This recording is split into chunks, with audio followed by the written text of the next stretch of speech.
আজকে জুমার দিন আমারে 2 রাকাত জুমার নামাজ পড়ার সুযোগ দে।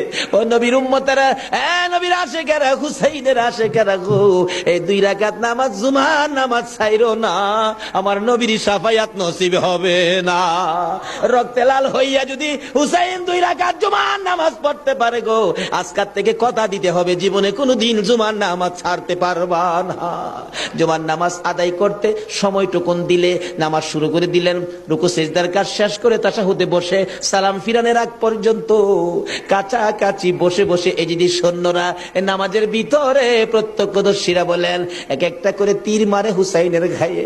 ডান দিক দিয়া যদি তীরটা মারতো, বাম দিক দিয়া বেরিয়ে যাইতো, সামনে দিয়া মারলে পিছন দিয়া বেরিয়ে যায়, এই কিসিমের তীর গো নামাজের ভিতরে বাহুতুরটা তীর লাগাইছে। হুসাইন সালামটা ফিরাইয়া নানা গো, নানা গো